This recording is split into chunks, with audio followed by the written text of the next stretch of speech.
อนไปดูอย่าลืมกด subscribe เพื่อเป็นกำลังใจให้หนูทำคลิปต่อๆไปด้วยนะคะตอนนี้ก็อยู่กับช่องเมนแฟมิลี่นะคะวันนี้เมนก็จะพาทุกคนมาดูน้องหมาสุดน่ารักนะคะตามเลยค่ะคือมันอยู่ข้างบ้านนะคะทุกคนนี่นะคะน้องหมาของเราเอากล้องน้องหมาของเรานะคะนี่ก็ชื่ออะไรบ้างเรามาดูกันเลยนี่ตัวนี้ชื่อลินจี้นะคะมันจมูกมันจะเป็นสีชมพูแอนไหนกล้องไม่ทันเลยมันไอ้คนมันจะเป็นสีชมพูนะคะกลับมาแล้วก็ตัวนี้ก็จะเป็นชื่อปีใหม่นะคะจมูกเขาจะเป็นสีดำแต่ตัวเขาจะเหมือนกันนะคะทุกคนนี่แม่มันคือสีมันแม่มันเขามากเลยนะคะทุกคนแล้วก็ตัวนี้นะคะชื่อโคโค่นะคะทุกคน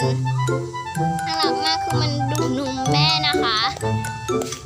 คือเขาเป็นครอบครัวที่อบอุ่นมากเลยนะคะทุกคนโอเคคลิปนี้ก็จบเพียงเท่านี้นะคะถ้าใครชอบก็อย่าลืมกดไลค์กดแชร์กด subscribe มาเป็นกำลังใจ